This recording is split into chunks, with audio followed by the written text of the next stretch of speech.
Atos 4, quem encontrou, diga amém. Glória a Deus. Queridos, vamos, por respeito, se voltar para a palavra e para aquilo que Deus quer falar ao nosso coração nessa noite. Nós não podemos perder nada daquilo que Deus tem para mim e para você. Amém? Nós temos que saber degustar a palavra de Deus. É um alimento saudável. Quantos aqui já comeram alguma coisa que te fez mal, querido? Ou de repente algo até que não te fez mal, mas que você comeu exageradamente, né? E muitas vezes nós temos a oportunidade de comer algo muito bom, gostoso, né? Que você degusta mesmo aquilo ali, né? Que é algo que você talvez não come todos os dias. Eu entendo que a palavra de Deus, a cada momento, ela é única para a nossa vida, né? E nós devemos degustar a palavra mesmo, né? Digerir a palavra de Deus no nosso coração. Absorvermos o máximo da palavra. Porque Deus sempre fala, amém, queridos? Deus sempre fala, Ele usa quem Ele quer, né? E eu creio que Deus tem propósito para a minha vida e para a tua vida nessa noite, nessa palavra. Então Atos capítulo de número 4, a partir do versículo 32, diz: E era o coração e a alma da multidão dos que criam, e ninguém dizia que coisa alguma do que possuía era sua própria, mas todas as coisas lhe eram comum. E os apóstolos davam com grande poder testemunho da ressurreição do Senhor Jesus, e todos eles haviam abundante graça. Não havia, pois, entre eles necessitado algum, porque todos que possuíam herdades ou casas, vendendo-as, traziam o preço do que fora vendido e o depositavam aos pés dos apóstolos, e repartiam cada um segundo a necessidade que cada um tinha.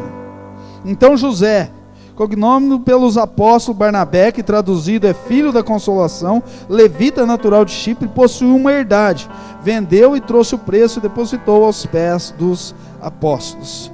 Fecha os seus olhos, vamos orar. Deus poderoso, tremendo, maravilhoso, como é bom estar na tua casa, na tua presença. Nós louvamos o teu santo nome através dos louvores. Ó Pai, nós adoramos o teu santo nome. Ó Pai, nós devolvemos os nossos dízimos e as nossas ofertas, santificando as finanças, as nossas finanças, os nossos negócios. Pai, nós nos alegramos com o coral, louvando ao Senhor, com o testemunho de edificação para a nossa vida. Ó Deus, e nós te pedimos que o Senhor complete a tua boa obra nessa noite. Pai, muito obrigado por todos os cultos que nós já estivemos e todas as palavras que nós já ouvimos. Muito obrigado por tudo aquilo que o Senhor ainda fará na nossa vida.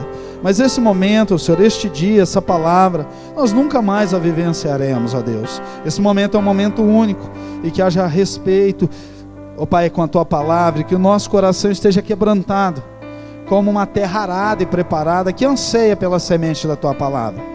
Ó Pai, que o nosso coração seja uma terra fértil, e possa produzir a 30, a 60 e a 100 por um, em nome de Jesus. Aleluia. Amém? Vamos ler novamente. E era um coração e a alma da multidão dos que criam, e ninguém dizia que coisa alguma do que possuía era sua própria, mas todas as coisas lhe eram comum. Querido, aqui é algo fantástico, porque aqui esse momento nós estamos pós morte e ressurreição de Jesus. Jesus, ele após a sua ressurreição, ele aparece por diversas vezes aos seus discípulos, e depois ele parte para junto ao Pai, e inicia-se os Atos dos Apóstolos. Nós vemos no capítulo 1, né, todo um mover de Deus, a igreja primitiva, a igreja sendo criada, sendo estabelecida, em meio a muita perseguição. Nós vemos em Atos 2, a manifestação do Pentecoste, né, uma presença de Deus fantástica acontecendo ali, um avivamento, a manifestação do Espírito Santo. Nós vemos em Atos 3, coisas fantásticas, Pedro à porta do templo, aquele homem sendo curado. Nós vemos aqui em Atos 4, né, Pedro e João diante do Sinédrio, e todo mundo sabia que eles eram semi-analfabetos, eram pescadores, e a multidão prende eles, açoita eles, mas quando eles começam a falar na autoridade do nome de Jesus, e dá testemunho, as autoridades mandam soltá-los, porque entendia que aquilo que aqueles homens estavam falando não era deles, mas era o poder de Deus na vida deles. Então havia uma grande manifestação da glória de Deus, e no meio dessa manifestação da glória de Deus, entra o capítulo 4, aqui no versículo 32, e era o coração e a alma da multidão dos que criam. Queridos, a alma, o coração deles era o mesmo, tudo era em comum entre eles, havia unidade, aliança, eles viviam a essência do Evangelho, a fé deles era uma fé extremamente viva e poderosa.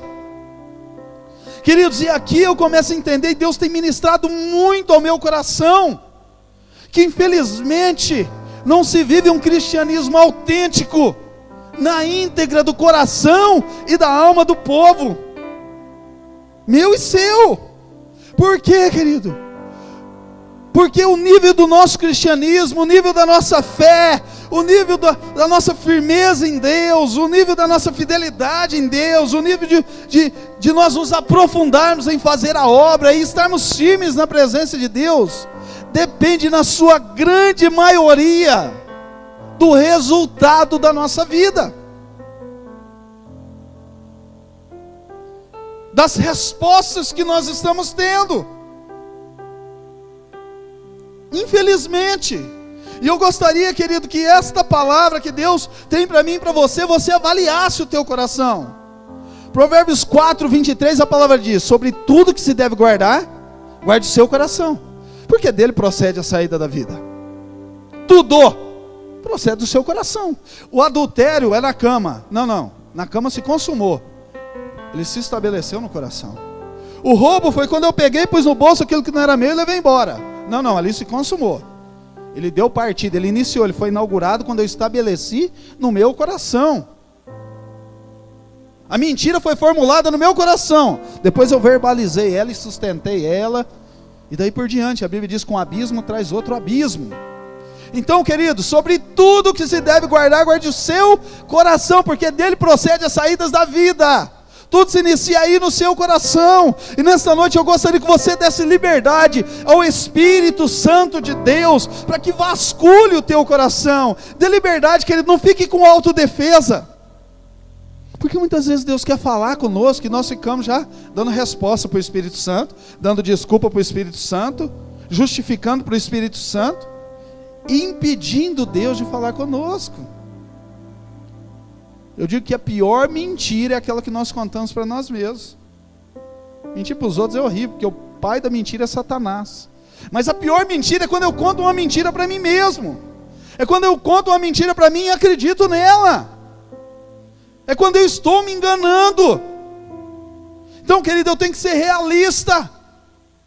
E eu gostaria que nessa noite você permitisse que o Espírito Santo te confronte, que o Espírito Santo alinhe a sua vida com Deus, que o Espírito Santo fale ao teu coração, chacoalhe a árvore da sua vida, para que se tiver folhas secas, querido, possa cair. Eu sou assim mesmo. Você pode até ser assim, querido, mas Deus quer mudar você, Deus quer moldar você, Deus quer lapidar você. Nenhum de nós somos frutos de uma perfeição, mas nós somos frutos e seremos frutos lapidados na mão de Deus. E para isso, há momentos que nós temos que nos abrir para o confronto do Espírito Santo na nossa vida, nos abrir para aquilo que Deus quer falar conosco. Querido, um diamante é uma pedra bruta, ele inicialmente é uma pedra bruta, suja, áspera, mas ela precisa ser lapidada para o seu valor ser exposto. Porque uma pedra bruta ela não tem valor, mas o diamante lapidado tem muito valor. E você sabe como que ele é lapidado? Sendo polido e sendo confrontado, pancada, batendo, atrito uma na outra. Um diamante em atrito com o outro vai tirando as cascas, as rusgas, as manchas, as arestas vão sendo aparadas. Nós precisamos nos abrir para isso, querido. Nós precisamos nos abrir. E você sabe quando nós nos abrimos para isso? Quando nós nos conscientizamos do erro, quando nós nos abrimos para ouvir Deus, quando nós entendemos através do Espírito Santo, através de uma palavra, através de um louvor, através de um discipulador, de uma discipuladora, quando nós nos abrimos para alguém falar para nós algo que vai até doer, mas que é a verdade, quando nós nos abrimos para ouvir a palavra e saber que a palavra está nos rachando no meio, mas nós sabemos que aquilo dói, mas que é aquilo que Deus quer proporcionar, uma mudança, uma transformação. Querido, eu tive alguns confrontos ao longo da minha vida que foram confrontos que mudaram a história da minha vida, que se não fosse eles eu não estaria aqui. Eu lembro, querido, uma vida toda enrolada, bagunçada, jogador de bola, já namorando 6, 7 anos, e eu fiquei quase 2 anos enrolando meu pastor Carlos Zani. Eu jogava para fora e todo final de semana, quando eu vinha, ele falava, eu ia no culto no domingo à noite, quando eu chegava em tempo, e ele falava para mim assim: eu vou lá na sua casa amanhã para a gente conversar. Ou senão ele falava, vamos conversar no final do culto. Eu falava, pastor, no final do culto não dá, porque eu estava viajando, preciso ficar com a minha família. Amanhã eu vou na sua casa, que hora que eu posso ir lá? Eu falava, vai às 8. Quando ele chegava às 8, eu tinha ido embora às 6. Aí eu ficava 15, 20, 30 dias. E quando eu voltava, ele falava, amanhã eu vou na sua casa. Eu falava, vai lá, nós almoçamos. Ele chegava para almoçar, só estava o almoço e minha família, eu já tinha ido. E eu fiquei quase 2 anos enrolando ele assim. E eu lembro que um dia eu estava de férias, e a igreja estava fazendo pizza, eu fui fazer pizza, ajudar a igreja a fazer pizza, vendi 30 e tantas pizzas, vendendo de casa em casa, e ajudei, trabalhei e tal. E a hora que acabou, tinha uma mesa de madeira, aquelas madeironas antigas, assim, num canto, próximo do bombeiro, em Olímpia. E ele, vem cá, precisava conversar com você um negócio rapidinho. Eu achei que ele ia me elogiar pelo tanto de pizza que eu vendi, o tanto que eu trabalhei. E a hora que eu sentei na cadeira, que ele deu um tapa na mesa, que voou farpa para todo lado. Aquele tapa que eu dou na mesa com alguns aí, eu aprendi com ele. O importante é o fruto. E aí, querido, ele deu um tapa na mesa, assim, pá! Ele falou, cara, eu preciso que você tome uma decisão na sua vida. Você casa com essa mulher e vai constituir a tua vida e o teu ministério, ou você sai da vida dela, que você está sendo um estorvo na vida dela. Que confronto. Se é o farpa da mesa, você imagina de mim. E aí foi só o começo. E foi um longo tempo assim. Mas foi necessário para ajustar minha vida. Eu tive pizzaria aqui alguns anos atrás. E ele me ligou um dia e falou assim, olha, por favor, vem aqui no centro de missões, eu preciso falar com você. Ele estava em Bebedouro. E eu fui lá. Ele falou, estou sabendo que você está com uma pizzaria, né? Eu falei, tô. E tá indo, tô ganhando dinheiro, tô indo bem, tá? E eu comecei a falar, tudo feliz. Ele falou assim, sua pizzaria está indo de bem a melhor, mas a igreja está indo de mal a pior. Deus não te chamou para ser pizzaiolo, para vender pizza, querido. Deus te chamou para ganhar almas, para cuidar do reino de Deus. Dá uma vergonha na sua cara e volta a fazer aquilo que Deus te chamou. Querido, e aí foi a tarde inteira. Eu não sabia se eu saía, se eu ia para Pitangueira, Sertãozinho, Ribeirão, Franco, para onde eu ia, mas eu consegui chegar devagarzinho em Severine. E assim eu tive alguns confrontos com pessoas, com líderes. Querido, eu dei o testemunho para vocês aqui. O dia que eu fui até com o Edivaldo na casa do Fábio e de Leandro, nós conversamos ali, eu fui fazer uma visita e ele falou algo que eu tinha feito que tinha chateado ele, a esposa. E quando ele falou aquilo, queridos, meu coração sangrou, porque eu me conscientizei e eu não tinha consciência daquilo. Mas quando ele me falou, aquilo me deu um peso. Não pela forma que ele falou, me recebeu bem, extremamente educado, mas aquilo me pesou demais, porque eu me conscientizei, fiz caca, errei, pedi perdão, ajustei.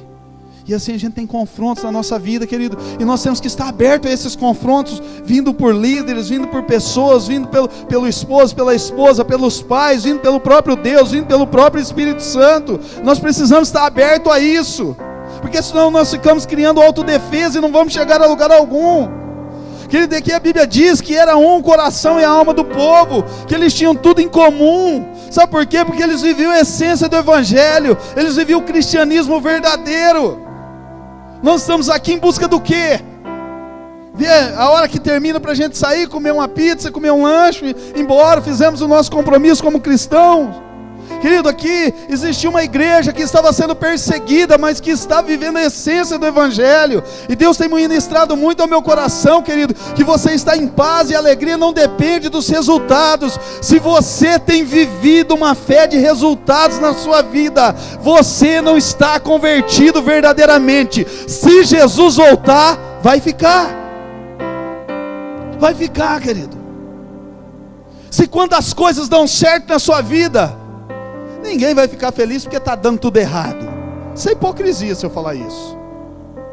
Ninguém vai ficar triste porque foi promovido, recebeu um aumento, porque conquistou algo.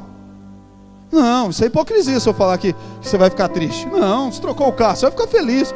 Se comprou uma moto, é uma conquista, é um sonho realizado, é um milagre de Deus, tem que se alegrar. Porém, querido, nós não podemos firmar a nossa fé, a nossa vida com Deus, nosso chamado ministerial, nos resultados. Porque se houver uma conversão verdadeira, querido, quando der tudo errado na tua vida, você vai ficar triste, porque você é ser humano, você tem sentimentos, mas isso não vai te impedir de estar na presença de Deus, de fazer a obra, de louvar o Senhor, de chegar aqui com tudo dando errado na tua vida, levantar as tuas mãos e falar: Deus, está tudo dando errado na minha vida, mas o Senhor continua sendo Deus. Eu te louvo, eu te exalto, eu te glorifico. Senhor, eu não tenho o que comer lá em casa, mas eu continuo louvando o teu santo nome. Querido, Paulo e Silas tinham tomado um couro, os caras estavam machucados, com os pés amarrados dentro de uma prisão, mas eles estavam de mão levantada louvando ao Senhor. Perto da meia-noite a Bíblia diz que eles louvavam e cantavam hinos ao Senhor. Porque, querido, os caras talvez estavam passando pela pior experiência física da vida deles, mas eles estavam no centro da vontade de Deus, louvando, exaltando e glorificando ao Senhor. Querido, isso que é o mais importante para mim e para a tua vida, entender o lugar que nós devemos estar com o coração convertido. A Bíblia diz que nós temos que amar a Deus sobre todas as coisas. Eu amo a Deus sobre todas as coisas. Todos nós vamos falar que nós amamos, mas a Bíblia diz que nós temos que amar o nosso próximo como a nós mesmos. Será que eu tenho amado o meu próximo? Será que eu tenho amado, querido? Eu até compartilhei aqui durante o louvor na sexta-feira. Aconteceu uma situação. Esses dias nós estávamos em São Paulo e chegou um rapaz até jovem, sujo assim, como um mendigo, e nós estávamos sentados no lugar e ele viu que sobrou um pedaço de carne grande. Ele pediu um pedaço de carne e nós preparamos para dar um pedaço de carne. O dono do restaurante veio com uma marmita, ou mandou fazer a marmita. Vai. E aquilo chamou minha atenção. Quinta-feira eu fui para Guaraci. Eu tinha ido pregar em Novo Horizonte e cheguei muito de madrugada, estava muito cansado, acordei, falei: vamos para Guaraci. Queridos, eu saí assim, fazer já a semana inteira que eu não fazia barba, estava bem barbudo, descalço, pus um short de jogar bola, uma camiseta de bola também, e nem pentei cabelo, só pus um boné. Fui para Guaraci. Era o horário do almoço, nós paramos para almoçar num restaurantezinho até legal ali. Que da hora que eu entrei, ainda bem que o homem chamava Jesus, se ele chamasse Lúcifer ele ia me matar. Mas na hora que eu entrei, deu para ver na fisionomia dele que ele falou assim: é mendigo, que eu estava descalço, com um short de bola, com uma camiseta de bola, com o cabelo sem pentear, mesmo que eu estava com o boné, mas dava para ver que o cabelo estava sem pentear, barbudo. O olhar daquele homem de condenação, de desprezo, foi muito grande, muito forte. E eu entrei. E aí eu entrei e eu vi ele falar assim: faz uma 0800 para esse aí. Eu olhei assim assustado, falei: será que é para mim, está fazendo uma marmita? Se for eu vou pegar e vou comer. Mas era para um outro. Chegou um mendigo na porta, que estava pouca coisa diferente de mim. Eu acho que ele estava até calçado, mas estava assim, com a roupa um pouco suja, uma camiseta batida, barbudo e descabelado. Aí fizeram uma marmita e entregaram. Vai. Muitas vezes, querido, nós temos feito isso. Aí, querido, o cara mudou o comportamento, talvez eles nem perceberam, mas chegou a Sara ou o Murilo: ô pastor, caminhonete, não sei o que, falou alguma coisa da caminhonete. O homem escutou, estava sentado na primeira mesa, perto do caixa. Eu vi que ele esticou o olho, viu a caminhonete e já me olhou diferente. Porque muitas vezes, querido, as pessoas te valorizam pelo que você tem, pela roupa que você usa. está extremamente errado, e muitas vezes nós nos comportamos dessa forma. Nós não podemos, o nosso valor não está no carro que nós andamos, na roupa que nós vestimos, na nossa aparência, querido. A essência interior não pode ser exterior. A essência, o valor das pessoas não está no exterior, tem que estar no interior, no que não é visto. E o mundo lá fora vive isso, e muitas vezes nós como igreja também vivemos isso. Muitas vezes nós estamos ajudando o próximo, vai embora. Não está ajudando porque quer matar a fome da pessoa, está ajudando porque quer que ela vá embora, que aquele mau cheiro dela vá embora, que ela está perturbando ali. Muitas vezes nós temos feito isso, querido. O Senhor não constituiu uma igreja assim. A Bíblia diz aqui que o coração deles era um. Amar o teu próximo como a ti mesmo. Eu te pergunto, quem é o teu próximo, querido? Quem é o teu próximo? Quem é o teu próximo? Sabe, querido, o teu próximo é aquela pessoa que você muitas vezes pega aquela roupa que não te serve mais, e você quer dar para aquela pessoa, e está ajudando o teu próximo. Aquela pessoa que bate na porta da tua casa, e você sai lá e fala, é um mendigo, e você dá um prato de comida para ele é o teu próximo. Mas aquela pessoa, querido, que talvez é da tua família, e é um alcoólatra, e você já não aguenta mais ele como alcoólatra, esse cara também é teu próximo, querido. O teu vizinho que não para de brigar com a esposa, que bate no filho, e que grita, e que coloca um som mundano, e que está te perturbando, esse cara também é o teu próximo. As pessoas da tua família que você já não aguenta mais, que eles estão dando trabalho, esse também é o teu próximo. E a Bíblia diz, se eu não amo o meu próximo, quem eu posso ver, como é que eu vou amar a Deus quem eu não vejo? Então nós precisamos rever o nosso conceito de conversão, porque isso aqui é mandamento. Amai a Deus sobre todas as coisas, e o teu próximo como a ti mesmo. Será que eu tenho amado o meu próximo? Então eu preciso examinar o meu coração, porque aqui fala de uma igreja, e era um coração e a alma da multidão, dos que criam. Que fé é essa que eu estou vivendo? Essa fé de resultados, uma fé de resultados. Se der certo, glória a Deus. Se der errado, eu já quero questionar Deus, a igreja, o louvor, responsabilizar pessoas. Querido, olha só o que diz a palavra no 33, e os apóstolos davam com grande poder testemunho da ressurreição do Senhor Jesus. Em todos eles haviam abundante graça. A Bíblia diz que quando a igreja tinha esse coração, quando o cristão tinha esse coração que era um, esse coração de unidade, de amor, esse coração, a Bíblia diz, querido, isso não pode nem ser pregado nos dias de hoje, porque senão as pessoas podem entender mal, misericórdia. Mas a Bíblia diz que eles pegavam o que eles tinham, vendiam, traziam aos pés dos apóstolos, e eles dividiam entre todos os necessitados, e que aí, a partir desse momento, ninguém tinha necessidade. É naquele tempo, querido, fica tranquilo, ninguém quer nada seu não. Não precisa levantar para ir embora não, porque o coração hoje é extremamente outro. Mas a Bíblia diz que quando eles tinham esse coração, havia abundante graça sobre eles. O que é graça, querido? É um favor imerecido de Deus sobre nós. O que é graça de Deus sobre nós é algo que nós não temos direito, que nós não podemos ter, que não é nosso, mas pelo amor e misericórdia de Deus, Deus nos dá. Isso é graça de Deus sobre nós. É aquilo que pela tua capacidade. Entenda bem, queridos, a Bíblia diz que essa igreja, que o coração desse povo, eles alcançavam abundante graça. O que é graça, querido? É Deus te levando a lugares que você não poderia ir por você. É Deus dando para você o que você não poderia ter. É Deus fazendo na sua vida aquilo que você não é capaz de fazer. É você tendo aquilo que você não poderia ter. Isso é graça de Deus. E a Bíblia diz que esse povo tinha abundante graça sobre eles, porque eles estavam vivendo aquilo que Deus queria para eles. Uma essência de um coração realmente convertido.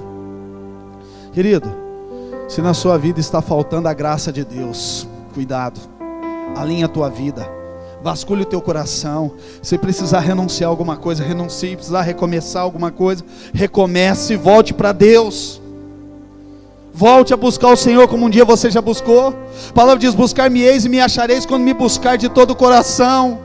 Deus quer que você busque Ele de todo o teu coração, querido. Nós não podemos ter compromisso religioso no culto de domingo, mas nós precisamos ter uma fé fervorosa, que busca o Senhor, que Ele é o centro de todas as coisas na nossa vida. Paulo diz: buscar em primeiro lugar o reino de Deus e a sua justiça, todas as demais coisas vos serão acrescentadas. Querido, se você não tem tido acréscimo de Deus na tua vida, porque você não tem priorizado Deus. Porque quando você prioriza Deus, Deus tem para você o que os teus olhos não viram, os teus ouvidos não ouviram e ainda não penetrou ao teu coração. É questão de ajuste. Olha o 34.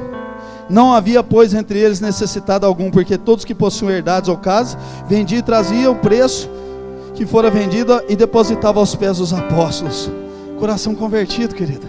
Não é aquele negócio que dava o que não serve, que abre mão do que não presta. Não! Era aqueles que sabiam repartir. Querido, se você tem dificuldade para repartir, que coração é esse? Se você tem dificuldade para repartir uma roupa, se você tem dificuldade para repartir o que você tem, o que Deus tem te dado, que coração é esse? Não é esse coração que Deus quer habitar. Não é nesse coração que Deus quer fazer morada. Essa igreja, esse povo vivia a palavra na íntegra, pregavam algo e vivia aquilo. A Bíblia diz que eles colocavam tudo nos pés dos apóstolos, confiavam totalmente. Quem faria isso nos dias de hoje? Nós temos dificuldade para devolver os nossos dízimos, as nossas ofertas. Imagine vender alguma coisa, trazer aos pés, para ser repartido com os necessitados. Loucura! Sabe, querido, felizmente muitas vezes nós nos dizemos cristãos, e cristão é pequeno Cristo, é alguém que vive o espaço de Cristo, mas temos um coração maldoso, um coração tomado de maldade, um coração que não tem amor e não tem misericórdia, um coração, querido, que não consegue perdoar, que guarda mágoa, que guarda rancor, que guarda ódio. Não é nesse coração que Jesus quer habitar. Esse coração Jesus quer entrar para transformar e converter de verdade. O coração de um cristão, querido, por mais difícil que seja, ele tem que ter amor, ele tem que ter misericórdia, ele tem que ter perdão, querido. Ele não pode guardar mágoa, não pode guardar ressentimento, por mais difícil que seja, querido. Um coração convertido, ele tem que estar pronto para dar outra face. Difícil, mas é a essência de um coração, de uma igreja que o Senhor vem buscar. Tem que estar preparado para pagar o mal que lhe é feito com o bem. É loucura para o mundo nos dias de hoje, mas esse é o desafio do cristianismo. É o nosso desafio. Sabe por quê, querido? Muitas vezes é muito difícil amar o nosso próximo, porque talvez nós até falamos que amamos, mas não temos nenhuma ação que comprova isso. Na prática não é nada disso, é somente o nosso benefício, é só o vem a nós. Sabe por que nós não conseguimos amar o nosso próximo? Nós não conseguimos muitas vezes repartir o que nós temos, dar nada a ninguém, abrir mão de nada para abençoar uma outra pessoa. Sabe por quê? Porque você só dá o que você tem, e você só reparte quem você é. Por isso, só por isso.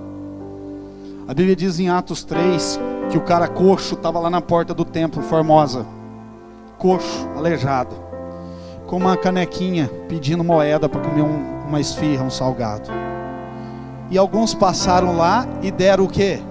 O que ele pedia? Uma esmola. O que as pessoas passavam e davam? Esmola. Outro passava e falava: eu não tenho nada. Outro passava e falava assim: eu tenho 50 centavos. O outro falava: olha, eu tenho R$1. O outro falava: eu tenho R$10. O outro passava e falava assim: eu não tenho nada, você me empresta 5? Porque cada um dava o que tinha. Cada um dava o que tinha. Mas aí chega Pedro. Quando Pedro chega, o cara fala assim: me dá alguma coisa. Em outras palavras, ele estava dizendo: me dá o que você tem. Pedro colocou a mão no bolso e falou: eu não tenho ouro, mas também não tenho prata, mas o que eu tenho eu te dou. Levanta e anda. E a Bíblia diz que Pedro estende a mão para o coxo, queridos, e o coxo é colocado de pé. E a Bíblia diz que o coxo entra junto com Pedro, com João, junto com eles no templo, e todo mundo, uau! Eu acabei de dar 50 centavos para esse homem, agora ele está curado. Porque aquela pessoa só tinha 50 centavos. O outro deu R$1 porque tinha R$1. Pedro, ele não tinha 50 centavos, R$1, ele não tinha posse. Ele não tinha ouro, nem tinha prata, mas ele tinha unção de Deus, ele tinha a presença de Deus, ele tinha um coração convertido verdadeiramente, querido. Ele tinha uma fé que não estava firmada no resultado, querido. Ele tinha uma fé que estava firmada na essência do coração de Jesus, na ressurreição de Cristo. E ele falou: o que eu tenho te dou, levanta e anda. Nós só podemos dar o que nós temos, querido. Sabe o que você tem dado para as pessoas? Quem você é. Sabe o que você tem repartido com as pessoas? O que você tem. Nós precisamos mudar o tesouro do nosso coração. A Bíblia fala: não ajunteis tesouro na terra, onde a traça e a ferrugem consome, onde os ladrões minam e roubam, mas ajunteis tesouro no céu, onde a traça e a ferrugem não consome, os ladrões não minam e não roubam, porque onde estiver o vosso tesouro, ali estará também o vosso coração. Aonde for tesouro para você, ali está o teu coração. Sabe, querido, porque muitas vezes a tua fé é abalada por causa de um carro, por causa de uma casa, por causa de um cartão de crédito, por causa de algo bom ou de uma perca, porque aquilo é o teu tesouro, aquilo é importante para você. Quando toca no teu tesouro, querido, abala a nossa fé. E se você que está aqui nessa noite, querido, o teu tesouro não tem sido o Senhor, Deus quer ser prioridade na sua vida. Enquanto você não estabelecer Jesus como prioridade da sua vida, os resultados não virão. Maldito o homem que confia no homem na força do seu braço. Talvez você tenha lutado, tenha se cansado, tenha se machucado, tenha se ferido, tenha sofrido e não tenha visto resultado, porque tem lutado na força do seu braço, querido, e o seu tesouro está no palpável. Querido, você pode ter o melhor carro da face da terra, você pode ter a melhor casa da face da terra, você pode ter uma conta, várias contas, com muitos e muitos zeros, não tem problema nisso. Só que isso aí não pode ser o teu tesouro. Isso não pode estar o teu coração lá. Amém, querido? Teu coração tem que estar no reino. Vira para o seu irmão e fala para ele: teu coração tem que estar no reino. Amém, querido? Nosso coração precisa estar no reino. Sabe, tudo nós colocamos muitas vezes culpa naquilo que acontece na nossa vida. Nós colocamos culpa no diabo. É o diabo, é os demônios. Querido, nem tudo é culpa do diabo, não. Porque Satanás, o diabo, ele só trabalha com as ferramentas que nós entregamos na mão dele. Ele só trabalha com a legalidade que nós damos para ele. Nós damos a legalidade, ele toma a legalidade e começa a trabalhar contra a nossa vida. Olha o que diz Tiago 1,14.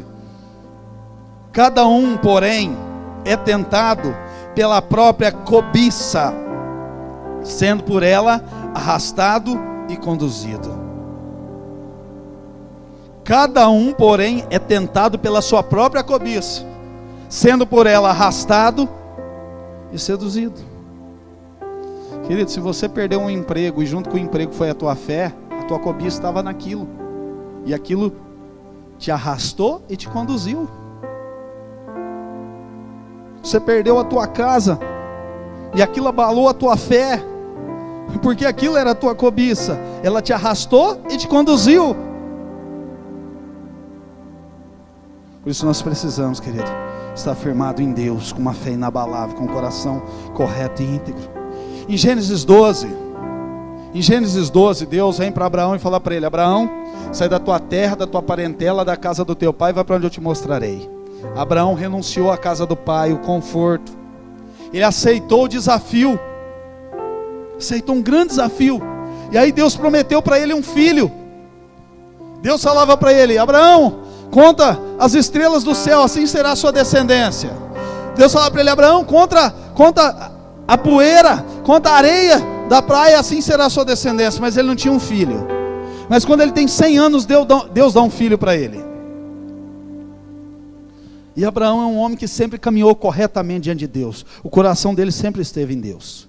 Mas quando ele consegue o filho da promessa, Ele tira o coração dele de Deus e ele coloca o coração dele no filho. E isso desagrada o coração de Deus. Quando nós fazemos com que a bênção se torne maldição. Deus, querido, quando você colocar o teu coração totalmente em Deus, e as bênçãos que Deus tem para você, elas não tomar lugar no teu coração que é de Deus, você pode ter certeza, as bênçãos vão chegar. Se elas não chegaram ainda, querido, porque Deus sabe que se ela chegar, você se desvia. Se ela chegar, você vai partir para um outro lado.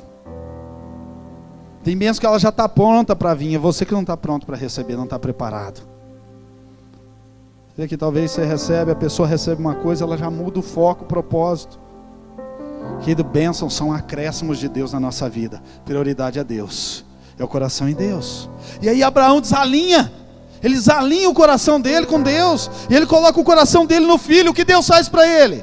Que Deus fala para ele: Abraão, pega o teu filho, teu único filho que eu te dei, vai até Moriá, sacrifica ele.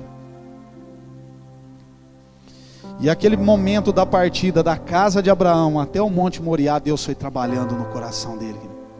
Deus foi trabalhando no interior dele. Deus foi ajustando o coração dele. Deus foi trazendo o coração dele de volta para o seu devido lugar. Quando ele chega no monte, ele pega o filho, querido. O menino tinha de 22 a 24 anos de idade. Abraão tinha 120 a 122, 124 anos de idade. Já um velho. Abraão prepara um altar, prepara a lenha para o altar, está com um machado na mão, o cutelo, e um pedaço de corda.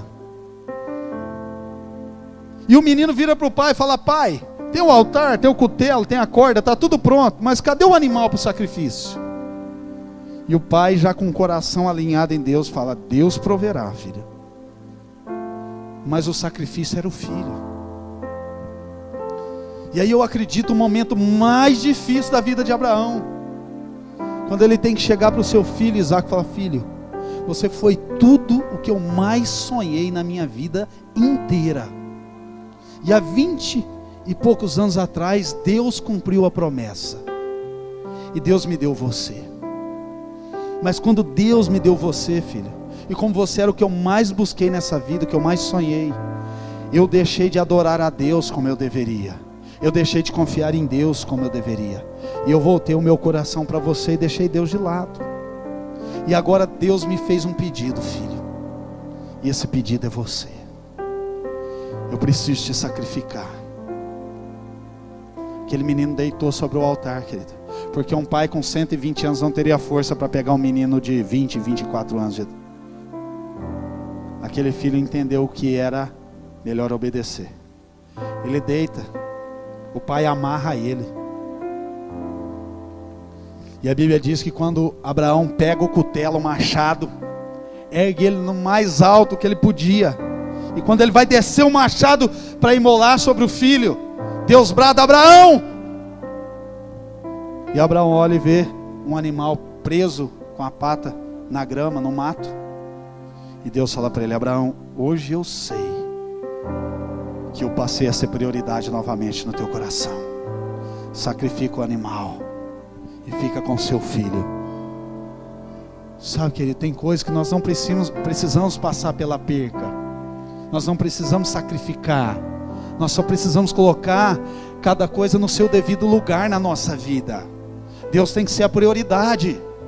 Sabe, querido, o carro, não tem problema você ter o carro. Só que esse carro não pode entrar no lugar de Deus no teu coração.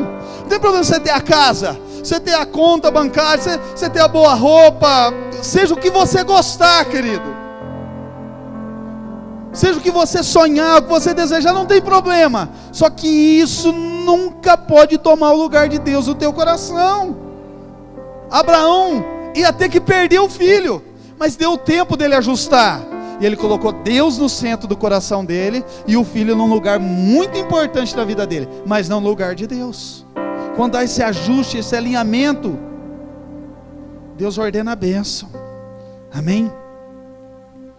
Talvez tenha algumas coisas na tua vida nessa noite que você precisa colocar no devido lugar. No tabuleiro do teu coração, talvez tem coisas em ordens invertidas. Isso é fácil de você ver. Só você avaliar os resultados que você tem vivenciado. Vê se tem algumas coisas que estão fora do lugar. Talvez a carroça está puxando o boi. Precisa voltar cada coisa para o seu devido lugar. Talvez Deus tenha sido importante na tua vida, no teu coração, e isso é prova que você está aqui. Mas talvez Ele não tenha sido prioridade no teu coração. Você só precisa colocar Ele como prioridade, querido. Só colocar Ele como prioridade no teu coração, Ele tomar o lugar mais importante do teu coração. E aquilo que você tanto sonha, tanto busca, vive desesperadamente pelaquilo, você já não vai precisar mais viver por isso. Tudo aquele desespero que você tinha pelo que você queria, agora você vai colocar esse desespero pela presença de Deus. E sabe aquilo que você queria? Morreu? Não, Deus vai te dar como acréscimo. Deus vai trazer como acréscimo, querido. É simples. Aqui ó, há mais de 8.000 promessas para mim e para a tua vida. Deus quer cumpri-las. Só que Deus age mediante princípios. Se nós ferirmos princípios, a palavra não se cumpre. Isaías 1,19, a Bíblia diz: se você crer e obedecer, você vai comer do melhor da terra. O melhor da terra é para mim e para você. A Bíblia diz que 1.000 caem ao nosso lado, 10.000 à nossa direita, nós não seremos atingidos. Paulo diz que Ele é o nosso pastor, nada nos faltará. A palavra diz que Ele supriria todas as nossas necessidades em glória em Cristo Jesus. A palavra diz que se nós deleitarmos, descansarmos nele, Ele vai satisfazer todo o desejo do nosso coração. Então, querido, nós só precisamos ajustar as coisas, colocar cada coisa no seu devido lugar. Deus é Deus e Deus é prioridade. Quando nós colocamos Deus como prioridade, com o coração que a igreja primitiva tinha, que era de unidade, de abençoar a vida das pessoas, de amar o drogado, de amar o alcoólatra, de amar a prostituta, de repartir com as pessoas, de viver os princípios da palavra, de ter propósito de bênção no meu coração. Não quero ter alguma coisa para ser melhor do que ninguém, não. Eu quero ter para abençoar a vida das pessoas. Eu quero ter porque parte daquilo que eu tiver é meu, parte daquilo que eu tiver é para o reino de Deus, e mais parte daquilo que eu tiver é para abençoar pessoas que talvez eu nunca vi, nem conheço, vou poder abençoar. Se você tiver propósitos corretos, querido, Deus vai te abençoar demais. Amém? Vamos colocar de pé.